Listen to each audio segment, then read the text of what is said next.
Bonjour, aujourd'hui je reçois de nouveau Laetitia Serrano. Bonjour Laetitia. Bonjour Daniel. Alors Laetitia, tu as accepté de revenir parler pour aller plus en profondeur au niveau du deuil. Donc on l'a vu déjà dans une vidéo précédente avec David Sabat, toute la condition du deuil, mais également l'interaction. Aujourd'hui avec toi, on va aller dans une espèce de complémentarité. Je sais qu'avec David, vous avez cette complémentarité d'action également. Donc, toi, en tant que communicante animale, comment déjà est-ce que tu vois les accompagnements dans le deuil? Ça, c'est important. Est-ce que déjà, pour commencer, qu'est-ce que c'est pour un communicant animal la dimension du deuil animalier, déjà? Déjà, il faut l'avoir traversé soi-même en tant qu'être humain qui a pu cheminer aux côtés d'un animal. C'est important que ce soit d'abord passé par soi pour comprendre. Tu vois, pour quand tu accompagnes quelqu'un qui justement est en train de perdre son animal ou l'a perdu mais n'accepte pas le départ de son animal, pour moi, c'est impératif d'avoir déjà été traversé par ça soi-même. Et moi, c'est vraiment en perdant mes animaux que j'ai compris en fait ce qu'ils nous transmettent au travers de leur départ. Euh, Bien évidemment, les animaux comme les humains vieillissent. Alors, je vais pas forcément parler d'un animal, tu vois, qui est très vieux et qui s'éteint de façon tout à fait naturelle. Comme pour les humains, malheureusement, certains animaux vont partir très jeunes d'un accident, d'une pathologie, voilà, qui va faire qu'ils vont se désincarner plus vite qu'on aurait pensé. Eh bien, l'animal, comme je l'avais dit dans la première vidéo, est toujours un enseignant. Et même au travers de son départ, du fait qu'il nous, finalement, il nous donne l'occasion d'expérimenter le fait d'accompagner une âme de l'autre côté, à travers eux, à travers leur maladie, à travers leur accident, c'est un enseignement. Et pour moi, vraiment, c'est ça. Si tu veux que, il y a vraiment, je crois qu'il n'y a pas un seul départ d'une âme animale, une seule désincarnation d'une âme animale qui ne soit pas pour son gardien ou sa gardienne un enseignement. Ce que j'entends par là, c'est que par exemple, un animal, au travers d'une pathologie létale qui va donc l'emporter. Euh, L'accompagnement que son gardien ou sa gardienne va faire de son animal à ce moment-là va certainement résonner, encore une fois, avec euh, une pathologie équivalente qui est présente dans son histoire purement humaine, dans sa famille, tu vois, dans son ADN. Il y a des échos absolument incroyables entre les pathologies animales et les pathologies humaines.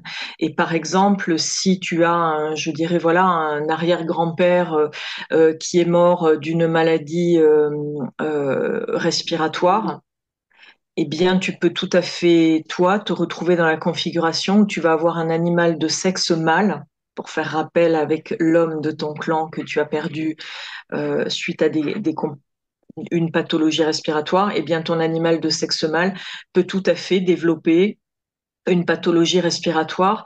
Et souvent, par exemple, le vétérinaire va être surpris parce que ton animal peut être d'une espèce ou d'une race qui, a priori, ne semble pas être fragile au niveau des voies respiratoires.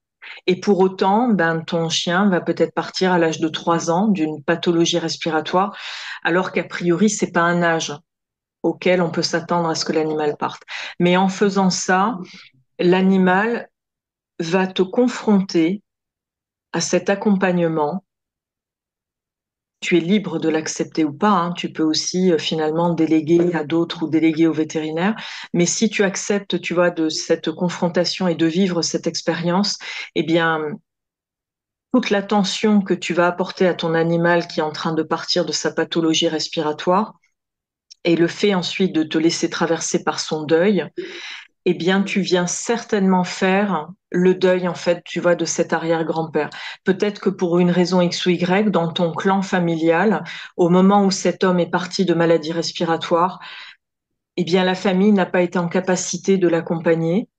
ou n'a pas été en capacité de faire le deuil parce que c'était trop souffrant, trop douloureux.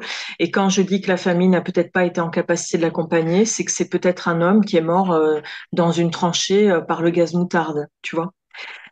Donc le fait qu'il y ait cette vibration miroir chez l'animal fait que même au travers de sa perte, de son départ, c'est un nettoyage qu'il te permet de faire je dirais, en conscience de lui, de faire son deuil, mais aussi d'aller nettoyer quelque chose qui est présent dans ton histoire familiale. Et toi, en tant que communicante animalier, euh, je suppose que les personnes viennent aussi te voir pour entrer en interaction avec l'âme ou avec l'énergie de leur animal Oui, parti. Comment ça se oui. passe dans ces cas-là? Mais ça se passe en fait de façon très simple, c'est-à-dire qu'il n'y a pas, pour moi, il n'y a absolument aucune différence entre le fait de rentrer en connexion avec l'âme d'un animal qui est tout à fait incarné, qui est vivant, et l'âme d'un animal qui n'est plus de ce monde. Je dirais même que c'est plus facile. Souvent, c'est plus fluide. Euh, et l'animal garde complètement la conscience de sa précédente incarnation. Donc, il est encore tout à fait capable de raconter ce qu'il a vécu, de raconter qu'est-ce qu'il est venu faire vivre à ces humains dans sa précédente incarnation. Et il peut donner quelques informations de ce qu'il fait maintenant, qu'il est retourné dans la lumière et dans la source. Donc ça, pour moi, je vois pas de différence. Je dirais même, enfin, si la différence que je vois, tu vois, entre me brancher à l'âme d'un animal qui n'a plus de corps physique ou un animal qui est vivant, c'est que c'est souvent beaucoup plus léger et je dirais plus fluide. Tu vois, dans les informations qui vont circuler de part et d'autre. On a vu avec David Sabat dans la vidéo précédente qu'il y avait une dimension de cercle, si on peut dire, de caste ou de corporation, d'énergie en fonction de l'espèce, de l'animal. Ça aussi, est-ce que tu as, toi, des informations et qu'est-ce que tu pourrais en dire?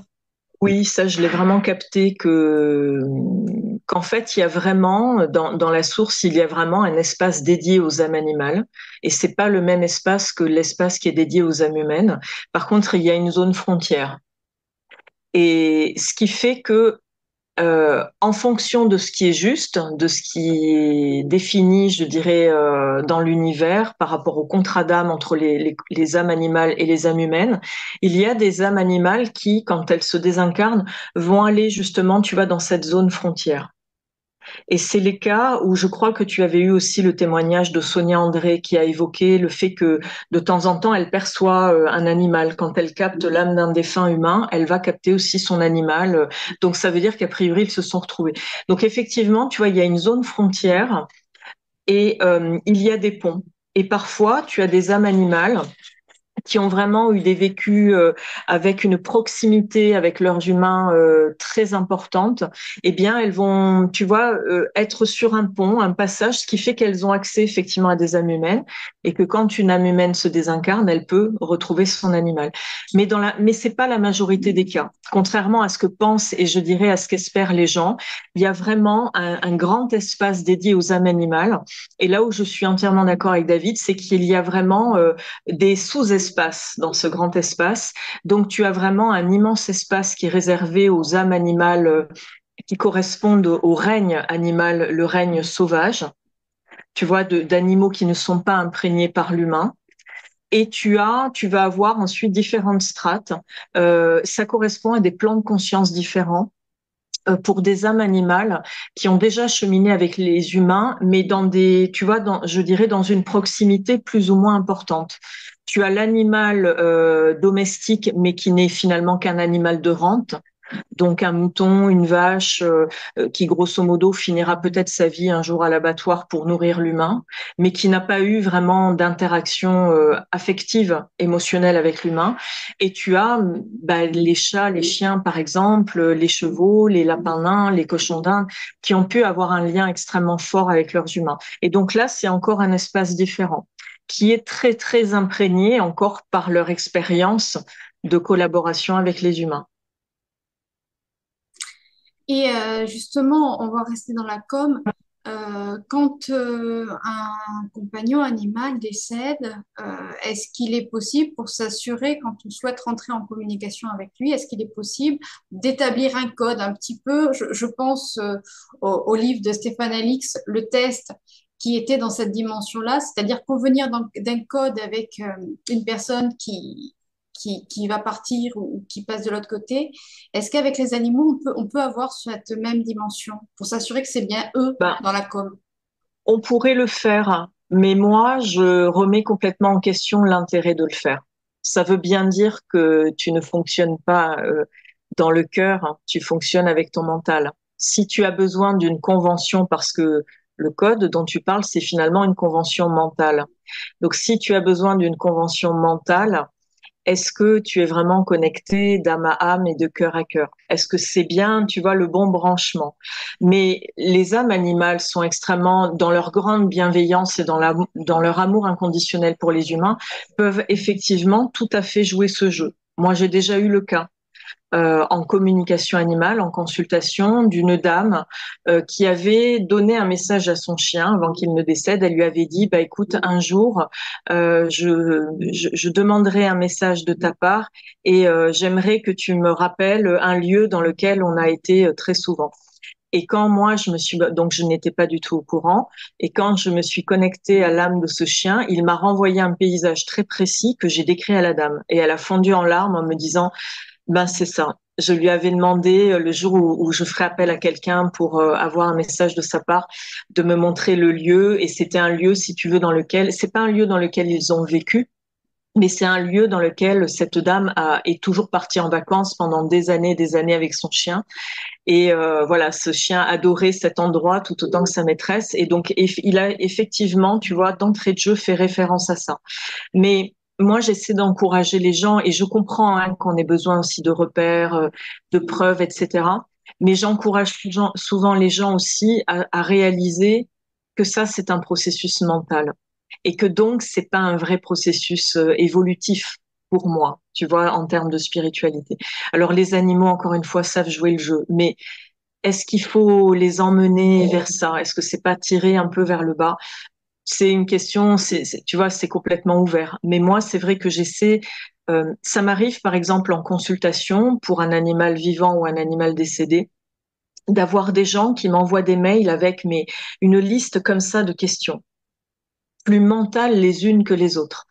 Et déjà, j'explique hein, que moi, je ne pratique pas comme ça, que je peux prendre bien sûr quand même quelques questions, mais j'encourage toujours les gens à se questionner pour le coup sur eux-mêmes, de pourquoi ils ont besoin d'autant, tu vois, est-ce que c'est pas du contrôle?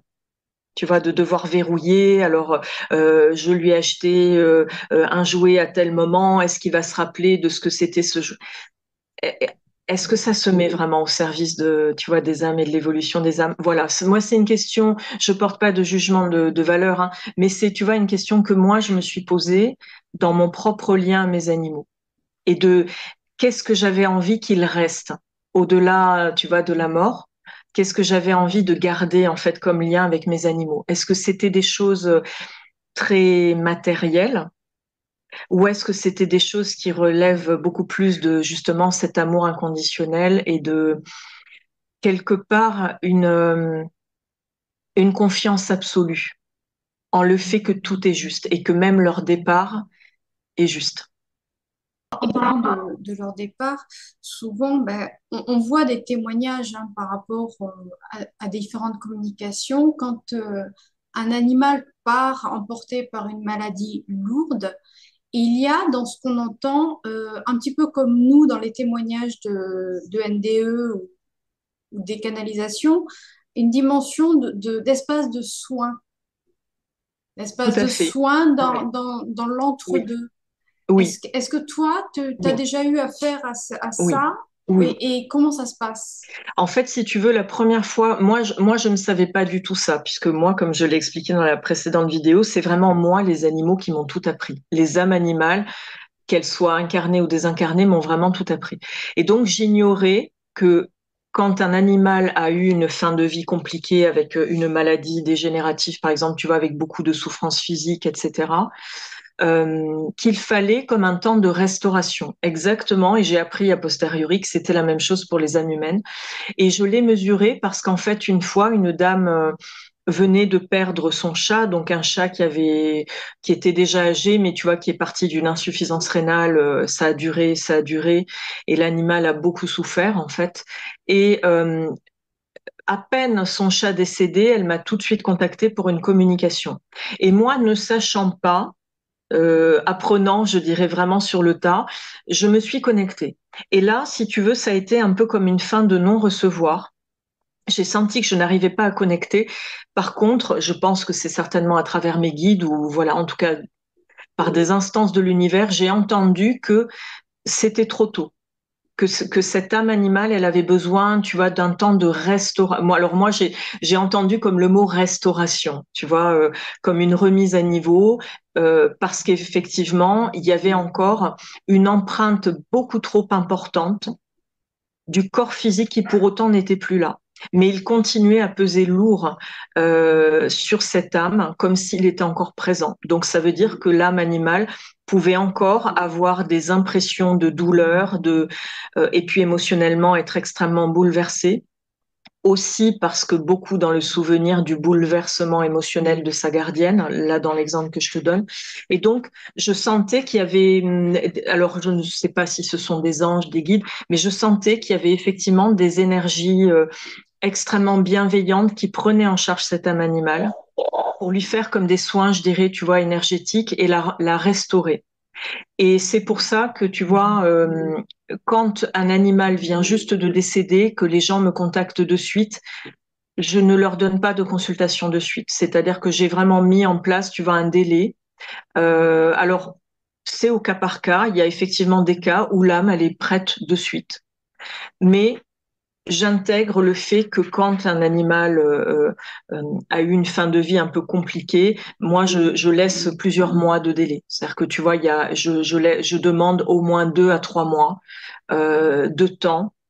Après, la personne, elle a son libre arbitre, hein, elle entend ou pas qu'il faut laisser le temps, tu vois, à l'âme de l'animal qui a cheminé à ses côtés ou pas. Mais moi, voilà comment je pratique. Tu vois, je demande à ce qu'il y ait plusieurs semaines, donc en général, ouais, jusqu'à quasiment 3 mois, pour être certaine que l'âme animale, elle est joignable, que la ligne téléphonique ne sera pas perturbée, si je puis dire.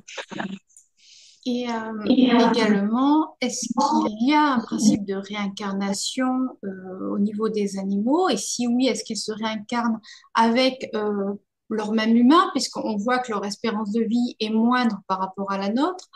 Ou est-ce que finalement, ben, ils peuvent éventuellement se réincarner dans le clan, comme on l'a vu au début par rapport au côté un petit peu transgénérationnel, ou pas finalement? Alors en fait, il y a tous les cas de figure. Mais là encore, moi, je ne suis pas pour nourrir le fantasme qu'une âme animale, elle est vraiment liée à une âme humaine, ad vitam aeternam, et que tu vois, dans une même vie, par exemple, souvent, les gens sont dans ce fantasme que quand leur chien décède, que peut-être 2 ans après, ils vont réadopter un chien et que ce sera forcément la réincarnation de leur précédent chien. Moi, je ne veux absolument pas nourrir parce que ça, c'est une croyance. Il y a des cas où effectivement il y a un contrat d'âme extrêmement fort et puissant entre une âme animale et une âme humaine, et où là tu es certaine que dans une prochaine incarnation, pardon, l'âme animale retrouvera cette âme humaine. Est-ce que c'est dans une même vie par rapport à la temporalité humaine, ou est-ce que c'est dans la vie suivante même de cette âme humaine? Mais que tu vois, il y a vraiment, on va voir en communication animale, on capte parfois une connivence extrême entre une âme animale et une âme humaine. Et l'animal raconte, hein, d'ailleurs, tu vois, il est capable de parler de vie antérieure commune. Et on va comprendre d'ailleurs des choses, tu vois, dans la relation qui se sont réactivées dans la vie présente. Parce qu'il y a déjà un passé, il y a un cheminement. Mais c'est pas toujours le cas. C'est-à-dire qu'une âme animale, elle peut aussi aller explorer, comme tu dis, plutôt la notion de clan familial. Et puis, elle peut aussi, il y a des âmes animales qui ont pas mal cheminé dans des incarnations avec des formes de collaboration très fortes avec les humains, et qui à un moment donné, justement, tu sais, dans ce grand espace, dans la source qui est dédiée aux âmes humaines, elles vont aller dans une autre strate. Et elles vont, plutôt que de se réincarner encore une fois dans la vie d'humain et de les faire cheminer sur par exemple, des mémoires transgénérationnelles, elles vont aller travailler dans des plans supérieurs. Elles vont aller faire travailler non plus la conscience d'un humain en particulier ou d'une famille humaine, mais la conscience de l'humanité par rapport au règne animal, par exemple. Et d'ailleurs, ces âmes-là, j'ai déjà expérimenté que ça devient compliqué de les contacter. Quand tu es communicateur animalier, que tu veux te brancher sur ces âmes, tu vas très vite entendre, bon, voilà, je vous aime beaucoup, mais j'ai d'autres choses à faire. J'ai quelque chose de plus grand, de plus vaste à faire. Tu vois, tu as une notion de mission plus haute qui sous-entend que la mission de cette âme animale, tout d'un coup, elle va concerner non pas un, deux, trois, quatre humains, mais un groupe bien plus conséquent. Donc ça, tu vois, ça veut dire que cette âme-là, déjà, il n'est pas sûr qu'elle se réincarne. Et si elle se réincarne, eh bien, peut-être qu'elle basculera justement plutôt dans une expérience d'animal sauvage, qui peut être dans une espèce, tu vois, qui est en voie d'extinction et qui va peut-être éveiller, non pas quelques humains, mais peut-être des centaines de milliers d'humains qui vont se dire, bon, il faut cette espèce, il faut vraiment la mettre en protection. Tu vois, voilà comment ça va fonctionner. Et après, une âme animale, elle n'est pas liée toujours à une même espèce animale. C'est-à-dire que quand un animal parle de ses vies antérieures tout court ou des vies antérieures qu'il a eues, par exemple avec cette âme humaine, eh bien, on va constater que cette âme qui était incarnée dans le corps d'un chien dans la vie dans laquelle tu l'as rencontrée a pu être cheval, a pu être éléphant, a pu être chat, il m'est arrivé une fois en communication animale face à un chien de race berger allemand qui avait de très gros troubles du comportement depuis toujours. C'est un chien qui avait énormément de mal à tisser des liens sociaux, à la fois avec ses congénères et à la fois avec les humains. Il avait un comportement proche de l'autisme, je dirais, tu vois, si je devais comparer à un comportement humain. Et quand je me suis branchée sur cet animal, euh, je me disais, mais en fait, c'est pas un chien, c'est un guépard. Et je ne l'avais pas encore vu. Et quand je l'ai vu, dans la vraie vie, je l'ai vu marcher. Et ben, il ne marchait pas du tout comme un chien, il marchait comme un grand félin. Et si tu veux, là pour le coup, c'est comme une erreur. C'est comme si le livre akashique qui concerne ta précédente incarnation est mal rangé dans la bibliothèque. Cédric Beson, qui est un monsieur génial qui m'a formé au magnétisme, me disait en fait c'est comme si tu vois le livre il déborde du rayonnage de la bibliothèque et du coup il t'impacte dans ta nouvelle vie alors qu'il ne devrait pas. Et quelque part, il faut peut-être juste repousser ce livre akashique pour qu'il soit bien rangé dans l'alignement, tu vois, du rayonnage de la bibliothèque et ça coupe le lien, ça ne t'influence plus. Et là, tu vois, pour cette âme animale, clairement, pour moi, il y a eu comme un petit défaut de rangement et ce qui fait que c'est un animal qui a très mal vécu sa vie de chien parce qu'il ne comprenait pas. C'est-à-dire que dans sa tête, il était un guépard. Et au point où il marchait, tu vois, il avait la tête rentrée comme ça dans les épaules, puis il avait une démarche très lente, rien à voir avec la démarche naturelle d'un berger allemand. Et d'ailleurs, comme par hasard, c'est un animal qui est parti très jeune, tu vois, qui a développé une pathologie qui fait qu'il a dû malheureusement être euthanasié parce que c'était une insuffisance rénale absolument irréversible. Mais tu vois, c'est un animal qui est parti jeune, comme si il y avait eu un bug.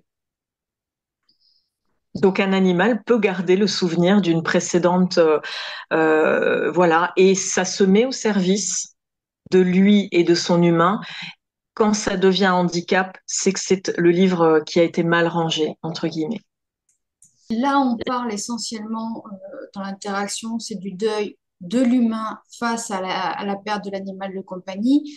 Mais il y a aussi un phénomène qui est important à soulever, c'est quand dans la famille, il y a différents animaux comment ça se passe pour eux? Parce que la perte, pour l'avoir expérimenté avec mes Oui, différents animaux de compagnie, il y a quelques années, quand j'ai dû faire euthanasier mon chien, mon chat s'est prostré oui, considérablement pendant des oui, mois, jusqu'au point de ne plus vouloir aller dehors et de ne plus vouloir oui, être en contact avec d'autres espèces.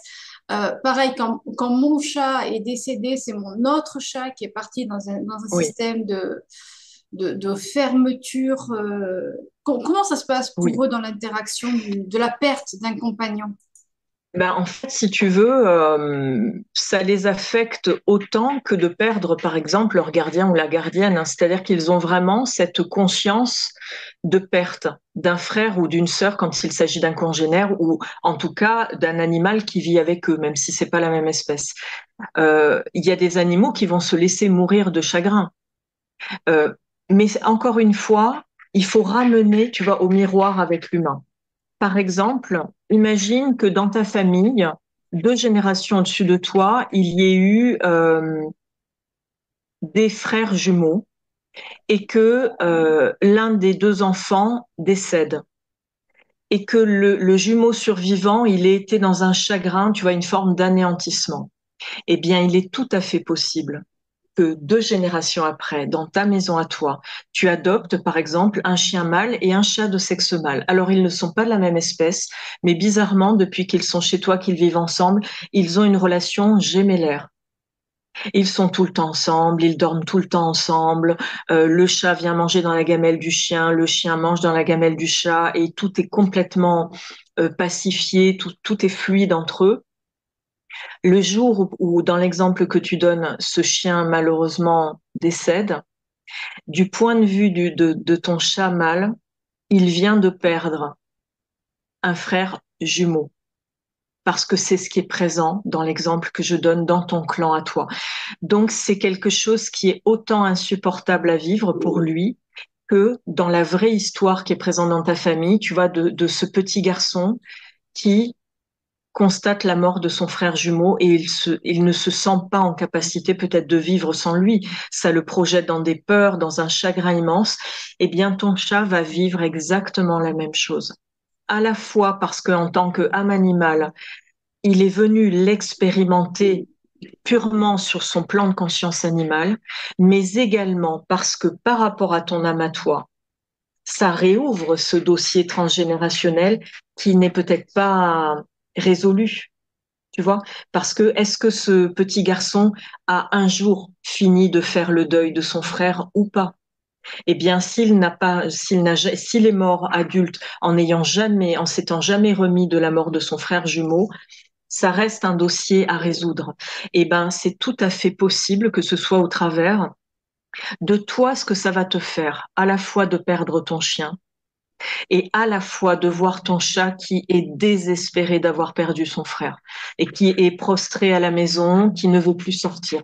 Exactement comme un petit garçon dans le chagrin n'aurait plus envie d'aller à l'école, n'aurait plus envie d'aller jouer dans la cour de récréation avec ses camarades, qui aurait qu'une envie, c'est de rester prostré dans sa chambre parce qu'il ne se remet pas de la mort de son frère jumeau. Ben, tu vois, dans cet exemple-là, c'est exactement pareil. C'est-à-dire que les animaux travaillent sur ce type de sujet quand eux-mêmes sont confrontés au deuil, ils travaillent dans leur espace animal le deuil, mais ils nous font toujours travailler, nous, en miroir, cette notion de deuil. Et il y a des animaux qui vont y laisser la vie, c'est-à-dire qu'ils ne se remettront jamais tu vois, qui vont arrêter de manger, qui vont disparaître du jour au lendemain, tu ne sauras pas ce qu'ils sont devenus. Ça s'appelle le désespoir, exactement comme chez certains humains qui ne se remettront jamais de la perte d'un être cher. Donc c'est important, tu vois, d'avoir cette notion. Quand on vit avec plusieurs animaux à la maison, il faut vraiment être dans cette notion de fratrie, car ils fonctionnent comme une vraie fratrie, avec les conflits, avec les relations fusionnelles, la complicité, les dualités, la jalousie, la compétition. Il y a tout, ce qui est présent également chez les humains. Et les animaux sont tellement connectés entre eux que moi, je l'ai vécu. j'avais un très vieux chien qui malheureusement a eu un cancer de la thyroïde.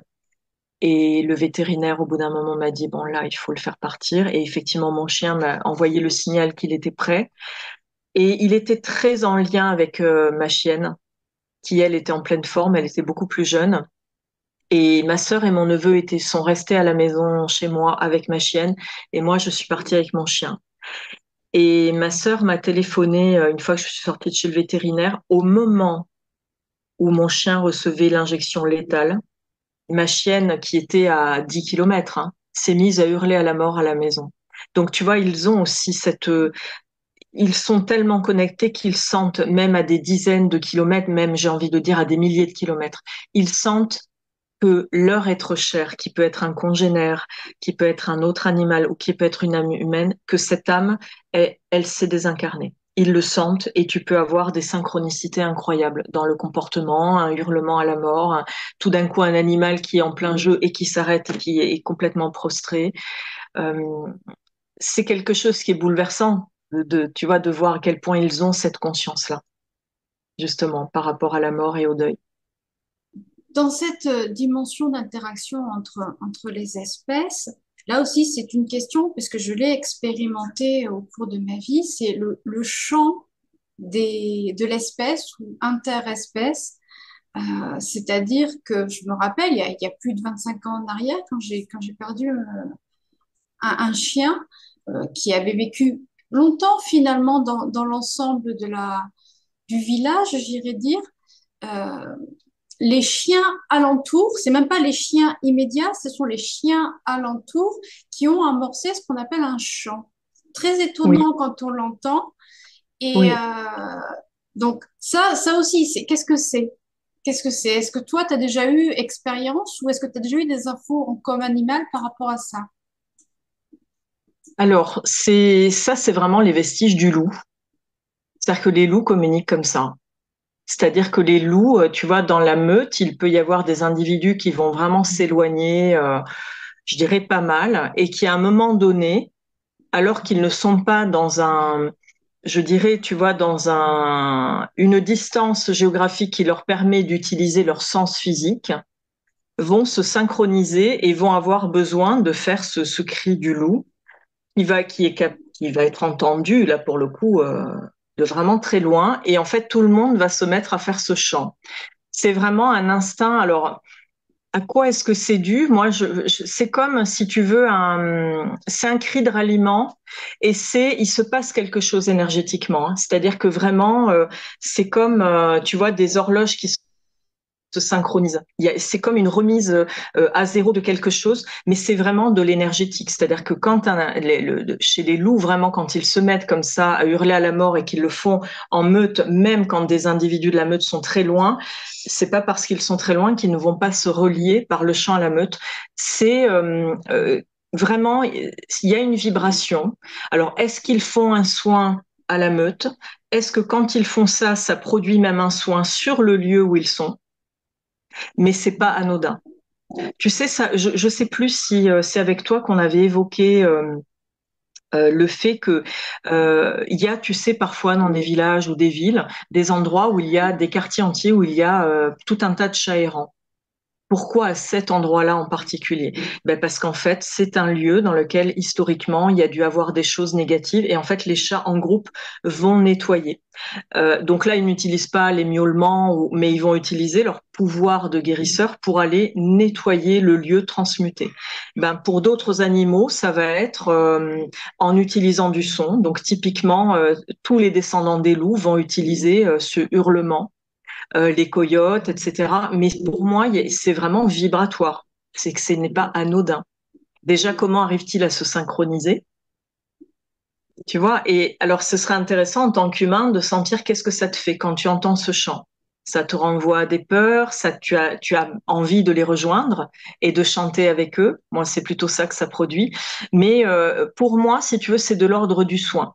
Il se passe quelque chose. C'est-à-dire que déjà, quand ils font ça, ils s'envoient des informations. Il y a des informations qui circulent entre eux, qui rebondissent. Et on est pour moi dans quelque chose qui est de l'ordre du soin. Je ne suis pas sonothérapeute, mais voilà, de ce que j'ai compris et de ce que j'ai expérimenté quand même du son et de la voix, ça me paraît assez évident que quand ils font ça, ils font un soin. Comme dans l'exemple que je te donnais, quand ma chienne s'est mise à hurler à la mort au moment pile où mon chien partait dans l'au-delà, c'est une forme de salut. On peut se dire ce sont des pleurs. Moi, je pense que c'est plutôt comme un bon voyage, tu vois, ou un au revoir. Mais c'est quelque chose qui est peut-être moins lugubre que ce que nous, humains, nous projetons comme intention. Oui, c'est pour ça que j'ai utilisé le mot chant, parce que moi, de mémoire, c'est vrai que c'était plus comme quelque chose d'accompagnant et d'élevant que quelque chose de lugubre. Et dans cette expérimentation également, je l'ai revécu il y a quelques mois lorsque Oui, mon chat est parti. Et là, pour le coup, en effet, mais pareil, au moment où il est parti, il y a tous les chiens alentour, et oui, pourtant c'était un chat, on n'est pas du tout oui, dans la même oui, espèce. Il y a tous les chiens, il est oui, parti à pratiquement 20 heures, et à 20 heures, tous les chiens alentour oui, oui, l'accompagnaient.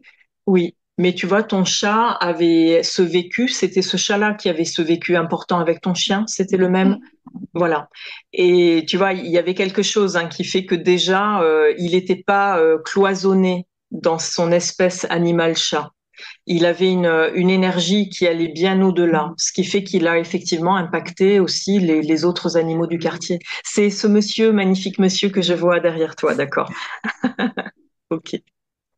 Mais oui, oui, c'est moi je le vois vraiment comme un salut, comme c'est très tribal en fait. Tu vois, si on doit ramener ça encore une fois à de l'humain, le chant intuitif, le chant chamanique, tu vois, c'est quelque chose de très tribal. Quand tu écoutes le chant, les chants ethniques et les chants chamaniques, il y a plein de sons qui ressemblent à des cris d'animaux. Et quand on décode un peu énergétiquement sur ce qui se passe, eh bien, il y a des sons qui vont nettoyer, il y a des sons qui vont pulvériser, il y a des sons qui vont adoucir, comme tu vois une caresse. Et tout ce spectre-là, on le retrouve dans les vocalises animales, quelle que soit leur espèce. Donc, les animaux, c'est évident que par le son qu'ils produisent, ils font un soin. Et qu'ils aient cette capacité à accompagner une âme dans l'au-delà me paraît évident. Moi, j'ai vu aussi, j'ai vu une chienne se coucher tout à côté d'un autre animal chez moi qui était mourant parce qu'elle avait décidé qu'elle allait l'accompagner. Elle n'a pas vocalisé, mais elle aurait pu vocaliser à ce moment-là aussi. Donc, je pense que, tu vois, dans ton village, eh ben, tous ces chiens, c'était important pour eux de rendre hommage à ton chat parce que ils l'avaient reconnu comme une âme animale euh, en la sortant de la restriction de son espèce. Parce que je pense que ton chat, et c'est ce que je vois, là, ce que je sens, c'est qu'il a été bien d'autre chose qu'un chat dans d'autres vies. Et que c'est ça que les âmes animales, elles sont capables de saluer et de rendre hommage à une âme animale guide. Moi, je l'ai vu, tu vois, je vais te raconter une petite anecdote. Il y a une dizaine d'années de ça au moins, euh, j'avais trois chiens qui m'appartenaient et j'avais deux chats. Et je pars à la campagne me promener à pied et mes chats suivaient. Donc j'avais mes trois chats, mes deux chiens. Et je croise un petit chat qui était dans un état complètement moribond, qui a priori avait été percuté par une voiture, qui avait les hanches brisées, enfin dans un état. Et je pense que ça faisait déjà plusieurs jours. Il était squelettique, il était couvert de diarrhée. Bon. Et moi je me suis dit, je ne peux pas le laisser mourir là. Donc, je n'avais absolument pas les moyens de payer le vétérinaire, etc. D'autant que j'ai de suite vu qu'il était mourant, qu'on ne pouvait rien faire. De toute façon, il n'était pas opérable, etc. Et je suis retournée à la maison, j'ai pris une petite cage de transport en mettant des coussins, etc. J'ai réussi à l'installer dans la cage et je l'ai ramené à la maison. Et mes chiens et mes chats, tu vois, ils n'étaient pas forcément OK d'habitude pour accueillir un nouvel animal à la maison. Et là, quand j'ai sorti cette petite boule de poil, que je l'ai mise sur un coussin, j'ai vu notamment mes deux grandes chiennes, qui étaient vraiment de grands gabarits, elles ont fait comme un salut de la tête. Mon chamal, qui était assez dominant, il est venu, il s'est incliné également devant ce petit chat. Et là, tu te dis, et ce petit chat, ça a été incroyable. Donc, je ne l'ai eu que pendant quelques heures. Je l'ai tenu dans mes bras jusqu'à ce qu'il s'éteigne. Il a ronronné jusqu'au bout. Il s'est éteint. Mes animaux étaient comme figés, c'est-à-dire que ça n'a pas bougé pendant plusieurs heures. Ils étaient tous en cercle, tu imagines, hein. Ils se sont mis en cercle autour de ce petit chat. Et moi, je suis tombée de fatigue. Et je me suis réveillée en entendant son ronronnement alors qu'il était décédé. Et là, je me suis dit, waouh, je ne sais pas la nature de l'âme que l'univers m'a confiée, tu vois, pendant quelques heures. Mais c'est un être majeur parce que pour que moi j'ai ce ressenti et pour que tous mes animaux lui fassent une révérence, tu vois, et ton chat, là, quand je vois sa photo, voilà, il y a quelque chose qui fait que ça n'est pas un simple chat, très clairement. Et ça ne m'étonne pas que les chiens dans ton village aient eu ce besoin de le saluer. Il y a du remerciement aussi. Je ne sais pas ce que ton chat avait fait vibratoirement autour de chez toi, mais il y a du remerciement de ce qu'on me renvoie. Rien que lui, c'est toute une époque et je crois que toutes les personnes qui l'ont connu pourraient Ouais, témoigner de qui il oui, de était, la puissance. de sa La puissance. Et puissance d'accompagnement, de guérison aussi, ouais, vraiment. oui, Oui, oui. toutes les personnes. Et il a converti beaucoup de personnes qui n'étaient pas spécialement Oui, attirées par les chats. Il a oui, converti beaucoup de monde. Euh, Souvent, on a de plus en plus de témoignages. Alors, c'est vrai qu'avec l'apogée YouTube, on a beaucoup plus d'informations sur ce qui se passe de l'autre côté. Par oui, rapport au deuil animaux, on a beaucoup de témoignages sur le peuple félin de la lyre. oui, Alors, pour beaucoup, ça peut être une point d'interrogation. J'invite chacun à creuser peut-être plus en oui. profondeur. Mais toi, est-ce que tu as déjà eu ce contact-là? Est-ce que c'est bien spécifique félin comme on l'entend ou alors c'est autre chose? Oui, pour moi, Et c'est félin. Oui. qu'est-ce qu'il en est? Qu'est-ce qu'il en est? Alors en fait, moi, je vais t'expliquer. Quand je me suis ouverte spirituellement il y a 15 ans, tout s'est ouvert d'un coup. Mais tout. Donc moi, je ne croyais en rien du tout. Donc pour moi, les êtres galactiques, ça n'existait pas. Enfin, tu vois, vraiment, hein, Orion, Sirius et tout, je n'y connaissais rien. Pour moi, c'était des noms de constellations de planètes, mais rien d'autre. Et en fait, il y a 15 ans, quand je me suis ouverte complètement spirituellement, j'ai fait un stage, je me suis inscrite à un stage pendant lequel on nous a fait faire quelques méditations. Mais alors des méditations qui n'étaient pas du tout orientées, on est d'accord, sur Lyra, Orion, Sirius, pas du tout. C'était au contraire, je crois qu'on cherchait à nous faire connecter, peut-être l'énergie christique ou quelque chose comme ça. Bon, bref, moi j'étais complètement en confiance, j'étais open, tu vois, donc je pars en méditation, donc la personne commence à nous guider, et très vite je sens que je décroche, c'est-à-dire que je n'entends plus la guidance de la personne dans la méditation. Et moi, je me retrouve avec des êtres, et là je me dis, mais où suis-je? Et les premiers êtres que j'ai vus, c'était des êtres humanoïdes avec des têtes de félins. Et là, je me suis dit, mais qu'est-ce que c'est que ça? Vraiment. Alors, je me sentais, si tu veux, c'était pas de la peur, c'est-à-dire que je les sentais extrêmement bienveillants. Mais moi, je me disais, mais qu'est-ce que j'ai fumé la moquette ou quoi? Enfin, vraiment, tu vois, en partant de vraiment d'études scientifiques et d'avoir expérimenté la première partie de ma vie que de l'ultra rationnel et de l'ultra cartésien, je n'ai pas du tout compris ce qu'étaient ces êtres. Et donc, la fin de la méditation arrive et on débriefe. Chacun devait dire, ben voilà, moi et moi je me disais, oh, mais j'ai honte, je vais pas pouvoir dire que moi j'ai vu des êtres avec un corps humain et une tête de félin. Enfin, ils vont se dire, elle est.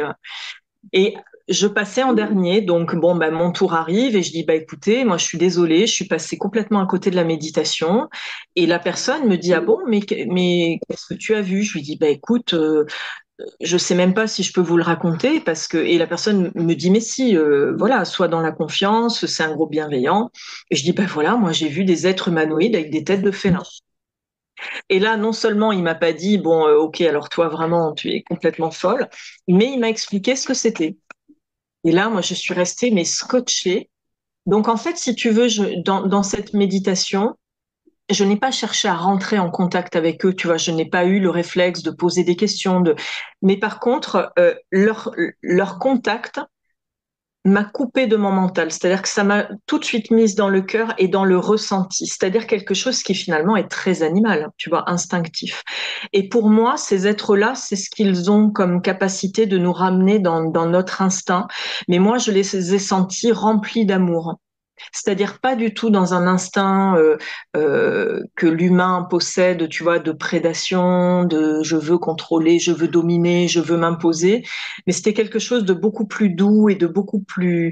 Alors du coup, a posteriori, j'ai fait quelques recherches, c'est-à-dire je les ai connectés moi spontanément en méditation, alors que c'était pas du tout là qu'on voulait m'emmener. Ben, mon âme, elle a décidé de m'emmener là, de connecter ce peuple-là.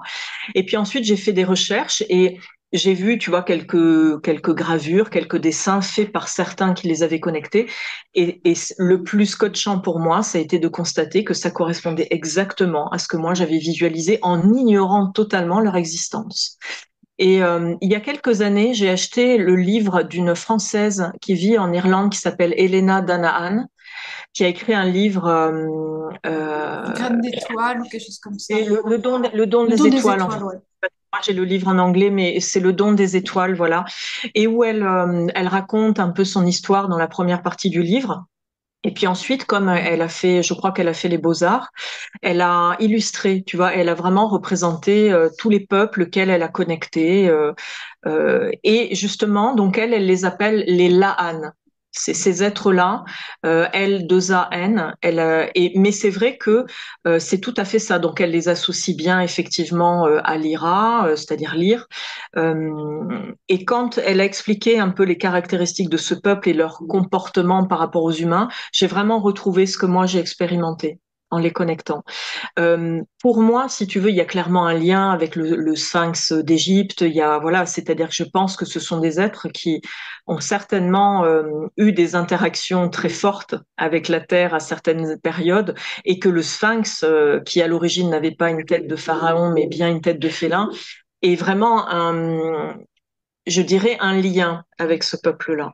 Après, certains considéreront que c'est purement imaginaire, que ça n'existe pas, et ils ont tout à fait la liberté. Moi, je faisais partie de ces gens-là jusqu'à ce que moi, je les contacte spontanément en méditation. Mais tu vois, c'est pas un lien que j'ai cherché à développer. Je me suis renseignée au début. Je suis retombée dessus il y a 2 ou 3 ans quand j'ai acheté le livre d'Elena Danahan, mais je ne les ai jamais reconnectés spontanément. C'est-à-dire que tu vois, en communication animale, ça m'est arrivé de me brancher à des âmes animales et de me rendre compte que ce n'était pas pour moi de simples âmes animales. C'est-à-dire qu'il y avait des passés, par exemple, de dragons, qu'il y avait, tu vois, des collaborations aussi avec des énergies de licorne. Donc plutôt, tu vois, en lien avec les élémentaux. Mais je n'ai jamais connecté d'âme animale qui me reconnecte à ce peuple de lyre. Donc, voilà, moi je suis heureuse de l'avoir expérimenté une fois. Ça m'a aussi expliqué, tu sais ce que ça m'a expliqué? Le fameux conte de la Belle et la Bête. Parce que si tu regardes le vieux film, tu sais, avec Jean Marais, c'est très proche de ça. Bon, on en a fait un être peut-être un peu plus canin que félin dans le film, ce vieux film en noir et blanc, mais ça m'a fait beaucoup penser à ça et je me suis dit, tu sais, les contes d'enfants, il y a toujours une base euh, réelle qui est très factuelle et je me suis dit que ça ne pouvait être que ça, vraiment.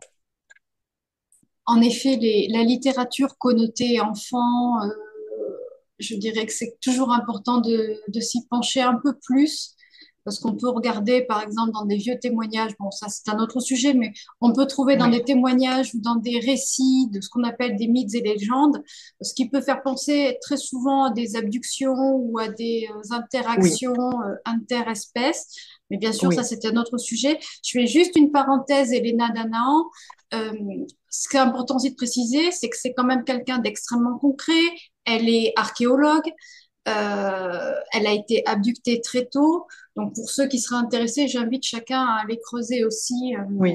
Même si aujourd'hui, ce qu'elle propose, notamment sur YouTube, ça peut paraître un petit peu étonnant ou détonnant, ça va être son approche et elle démocratise et Oui, popularise oui, un oui, sujet c'est ça. Voilà, c'est ça. qui n'est pas facile. Il faut le prendre au bon niveau, avec aussi beaucoup de second degré et voilà. Moi, je trouve qu'elle a le mérite, en tout cas, d'avoir, à travers ce livre-là, En tout cas, moi, qui suis moi-même, hein, je reste en étant très connectée, en même temps très terre à terre, très factuelle et aussi très cartésienne quand c'est nécessaire. Pour moi, vraiment, elle a eu le mérite quand même de représenter et de donner des explications sur des choses que des gens tout à fait normaux ont déjà connectées au travers de méditations, de rêves. Et après, libre à chacun de considérer encore une fois que c'est purement un roman, que c'est digne d'un film américain. Voilà, mais moi en tout cas, je sais que ce livre-là, je l'ai beaucoup aimé. Après, je n'adhère pas à tout mais voilà, je trouve qu'en tout cas, ce livre-là, il a répondu, il a confirmé, je dirais plutôt, tu vois, des choses que j'ai captées dans des états méditatifs. Voilà, donc il y a ces êtres-là, il y a d'autres êtres humanoïdes qui ont également des traits animaux, voilà, une partie humaine, une partie animale. Moi, je trouve ça intéressant. Et puis, si on veut considérer que c'est que de l'imaginaire, ça reste extrêmement intéressant. Voilà. Tout à fait, tout à fait. L'idée n'est pas d'induire un mode de pensée, mais de transmettre ce que l'on Oui, ouais, observe et ouais. Il faut ce prendre, dont on a de pris toute façon, conscience. en toute chose et en chaque personne, il ne faut prendre que ce qui résonne. On peut, voilà, adhérer à des choses et puis d'autres pas du tout. Et où est le problème? Ça ne remet en cause rien. C'est juste l'espace de liberté qu'on se crée et qu'on doit toujours maintenir, en fait. On va revenir pour finir peut-être sur sur l'interaction avec le deuil et la perte des animaux. Qu'est-ce que toi, en tant que communicante animalier, tu pourrais conseiller à ceux qui viennent de perdre un animal ou qui l'ont perdu il y a longtemps et qui n'ont pas, qui sont encore dans cette étape de souffrance, tout simplement parce qu'il n'y a plus la présence physique. Qu'est-ce que toi, en Ouais. tant que communicante animalier, tu peux conseiller? Mais déjà, j'aimerais rassurer ces personnes sur le fait que l'âme de leur animal, elle a toujours un lien avec elle. Donc, c'est effectivement très souffrant et frustrant de ne plus avoir sa petite boule de poil à côté de soi, mais il ne faut jamais douter que le lien, il perdure. Tu vois, quand on a eu une histoire d'amour immense avec son animal, que la mort n'est en aucun cas une séparation définitive. C'est juste qu'il bascule dans un monde dans lequel on ne peut plus utiliser nos yeux physiques pour voir notre animal. Mais reste à côté de nous très souvent. Il y a les cas, je te dis, où l'âme animale, elle va avoir besoin d'aller expérimenter dans son espace autre chose et où là, on va la sentir se déconnecter. Mais bizarrement, dans ces cas-là, la personne, elle a beaucoup plus de facilité à faire le deuil et à se détacher du drame.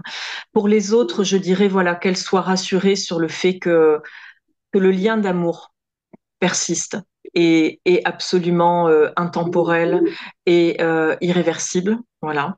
Donc, au contraire, le seul risque, c'est qu'il se renforce un peu plus. Ensuite, ce que j'aimerais dire aussi à ces personnes-là, c'est de ne jamais euh, culpabiliser de leur chagrin quand elles perdent un animal. David l'a très bien abordé et on partage exactement cette expérience et cet avis-là, lui et moi. Euh, L'entourage peut ne pas du tout comprendre l'effondrement d'une personne suite à la perte de son animal. Mais encore une fois, si on ramène à la réalité que cet animal jouait peut-être le rôle d'un constellant dans une constellation familiale et qu'il représentait peut-être un bébé qu'on n'a pas pleuré dans le clan ou un père ou une mère qu'on n'a pas pleuré dans le clan, quand cet être humain va perdre son animal, ce qu'elle vit, avec la même violence que le jour où on t'annonce que ton bébé est mort ou que ton père est mort ou que ta mère est morte. C'est le même chaos, c'est, tu vois, ce même tsunami interne. Et j'entends souvent des gens qui m'appellent et qui se mettent à pleurer au téléphone et qui me disent, je vous demande pardon. Excusez-moi, je suis désolée, je craque. Et je dis, mais ne vous excusez surtout pas. Au contraire, ces larmes, elles ont non seulement du sens, mais elles sont primordiales. Elles sont essentielles. C'est-à-dire que c'est justement toutes les larmes que le clan ne s'est pas autorisé à verser, eh bien, à travers ton animal, quand tu t'effondres, ces larmes, il ne faut pas les retenir. Et il faut sortir complètement du regard des autres et du jugement des autres. Les autres ne peuvent pas comprendre. Quand on dit, mais attends, ça va, ça fait 2 semaines que tu pleures, c'était qu'un chien ou un chat. Non, c'était pas qu'un chien ou un chat. C'était un constellant qui venait faire vibrer dans ton arbre la mémoire d'un bébé, peut-être qu'on a trouvé mort à 2 mois dans son berceau.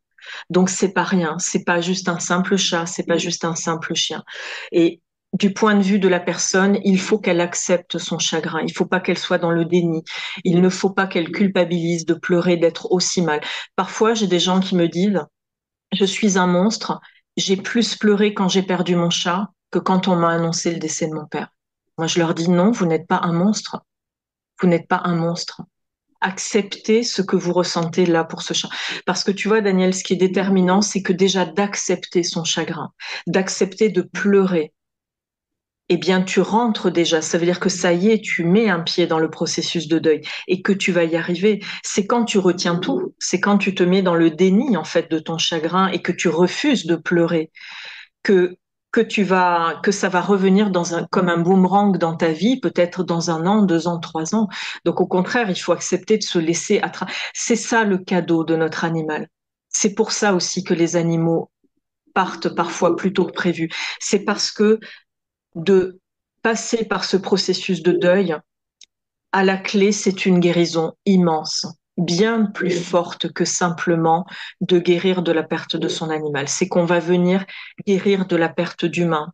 Et c'est un allègement pour notre clan qui est absolument incroyable. Donc voilà, si j'avais, tu vois, ce message à passer, ce serait vraiment ça, de s'autoriser le chagrin et les larmes sans aucune culpabilité. Eh bien, merci infiniment, Laetitia, de cette approche et de ce regard euh, avec toute cette bienveillance qui te caractérise. Hein, je suis toujours bien accompagnée. Monsieur le gardien est là, à son Monsieur le poste. garde, oui, oui, je confirme, je confirme. C'est même s'il n'est plus là physiquement, il est là énergétiquement. Énergétiquement, oui, oui, bien sûr. Mais oui, Et ça, c'est important. Et je sais que tous ceux qui ont perdu, comme tu l'as dit, qui ont perdu un compagnon, quelle que soit la durée de vie que ce compagnon aura été, hein, tu parlais de ce petit chaton tout à l'heure, mais ça peut être quelques heures comme une vingtaine d'années. oui, La douleur à sa place, et c'est bien sûr. important aussi de pouvoir se dire que elle est légitime. Et oui, absolument. Elle est légitime. Oui. Bien, merci infiniment, Laetitia. On aura, j'espère, l'occasion d'aborder d'autres sujets Ce sera ensemble. avec grand plaisir. Merci à toi, Daniel. Merci, c'est à chaque fois un plaisir d'intervenir sur ta chaîne. Merci Ben, beaucoup. c'est un plaisir partagé, tu le sais. Merci, merci à tous. Au revoir, Laetitia, et je vous dis à très vite. Au revoir.